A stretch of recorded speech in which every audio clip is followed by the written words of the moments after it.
You're listening to the Monday Night Community Show with Daniel on BRFM. This is the Daniel Monday Night Community Show on demand through YouTube. Thank you very much for choosing to listen to us through this method. If you'd like to keep up to date with when I add new interviews, then subscribe to this channel. We're next to be talking to David, and he's the Executive Officer of Swale Community Leisure. It's great to have you back here in the studio. Thanks, Daniel. Thanks for asking me back. I can't believe it's 6 months since I was last on the show. No, I didn't realise it was that I was just working it out. Well, I was hoping you could give our listeners a bit of an update first. OK, well, Swale Community Leisure, for those of you who don't know, we're the trust, not-for-profit trust, that runs Swallows Leisure Centre in Sittingbourne and Sheppey Leisure Complex in Sheerness. So essentially, we work on behalf of Swale Borough Council to maintain those facilities, make sure people can access them and can use them during their usual opening times, which is, we like to think, from early in the morning to late in the evening. So things like going swimming, the gym and so on. We've had quite a few things happen over the last 6 months. We've had a refurbishment on both sites. So we've got lots of nice new gym equipment, lots of spin bikes, and people are enjoying using those now. So it's been quite a positive time for us.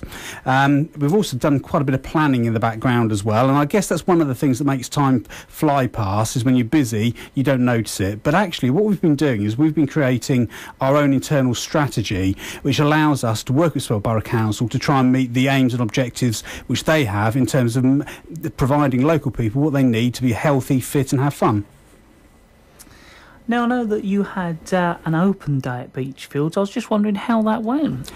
Yes, and I can hardly believe that was the end of April as well. The open day was all about our Beachfields regeneration project. We had a marquee on the green there by the sandpit, for those of you who know the area, and we had a number of things taking place. There was an open day in the leisure centre, which was well attended by members of the public, but that was all throughout the weekend, and we had lots of exciting things going on, like a Go Try event, free access to the gym, and we had lots of local people come along. But the event on the Friday, which we ran in conjunction with Canterbury College, was also successful. In the morning, we invited primary schools from across the island to come along and take part in workshops, some creative, some physical activity, but all linked into the site, the history of the site, and learning about what we might want to do in the future to make it better for local people. So, for instance, there was a graffiti wall which lots of the children took part in, spray painting, but also understanding how that might link into making the site a better place to visit. They looked at the safety of the site, and they even wrote a song about the site, which they called the Beachfields Rap. I can't sing it for you though, I'm afraid.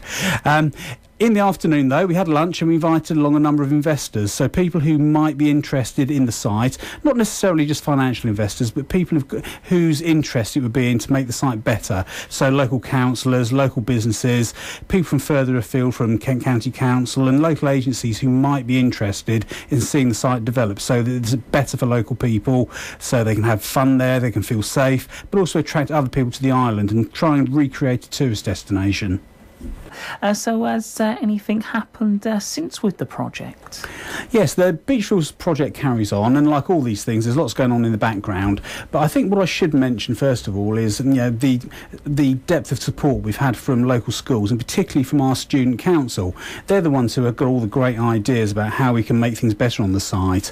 It's been quite interesting as well that we've had help from Canterbury College. So just before the summer, we had a group of their students actually carrying out some work, which was fantastic. What they did was they started repairing brickwork around by the steps and near the swimming pool. That's something which has been waiting to be done for years, and now at long last that's been fixed. The ironwork from the pergola that runs down the middle of the park, that's been removed now, and we're getting some new lighting put up. So again, this wouldn't have happened without the work from the partners which we've created in the project, so that's really good. We're also working with the student council to try and apply for some money from the Heritage Lottery Fund to fund a project where they can explore the history of the site. So we're hoping that's going to be positive as well. So what might this mean for local people? Well, ultimately, there are two things which I would like it to achieve. One of them is to create somewhere which is a really beautiful destination that harks back to the heyday of the site, because there certainly was a heyday. If we go back to Victorian times, it was a visitor attraction then, and then more lately in the 50s and 60s, we found there were lots of people coming there on holiday, and we'd like to try and achieve that as well. So, yes, for local people, somewhere they'd like to go, somewhere safe for children, somewhere enjoyable, but also somewhere that can attract people to the island and help give a boost to the economy, which we all really need. We are at the moment talking to Dave, and we're talking to him all about Swale Community Leisure. He's the executive officer for that. Is there anything else happening? Yes, we've been very lucky recently at Beachfields and around Sheppey Leisure Complex. We're working now with the Dame Kelly Holmes Trust. Some of you may know of the trust. Obviously, this was something that was set up by Kelly Holmes after she finished her athletics career, and she wanted to give something back to the community. So the trust was set up, and they're running a programme called Get On Track. Get On Track is working with 16 to 24-year-olds who aren't in work or employment or training. And using former athletes, we're recruiting this group of young people, bring them into the leisure centre in Sheppey, and we're working with them to try and inspire them and help them to get back into employment or back into training. And we're very lucky that we've got two great athletes that are working with us now. Lee Shinkin, who's a former judo player. I think he was Team GB for 17 years. And we have Kate Hayward, who's an Olympic swimmer.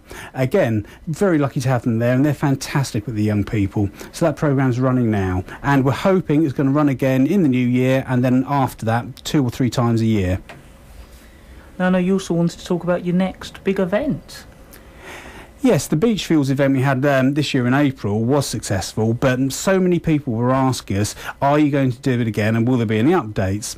Well, yes, we will. I don't think we're going to be running in April in 2016. We'll probably leave it to the summer so we can take advantage of the better weather. We're very lucky this year, but we want to be certain, so we're looking for the end of June. We want to try and expand the event as well, so it's not just about Beachfields, but it's working with the local partners. So we're talking to the town team, we're talking to Sheppey Matters, we're talking to other people we work with, and we want to have something which is a more inclusive event and represents Sheerness and the people in the surrounding areas. So watch this space, and we'll let you know the date when it's been set. So before you go, I was just hoping you could go over any of those useful contact details and, of course, cover anything else you'd like to finish things off. Thank you, Daniel. We do have quite a few things in the pipeline for the coming year. Probably the best thing to do, though, if I give my contact details now, then people who are interested in finding out more about what we're up to and about any developments, or indeed help us out with any of our projects, they could contact me at the moment on Dave Harcourt, that's DaveHarcourt at swaleleisure.org. You can go to our website on www.swaleleisure.org, or you can phone me on my direct line, which is 01795 426 756. Look forward to hearing from you all. Dave, as always, thank you very much for coming along and updating us. Thank you, Daniel.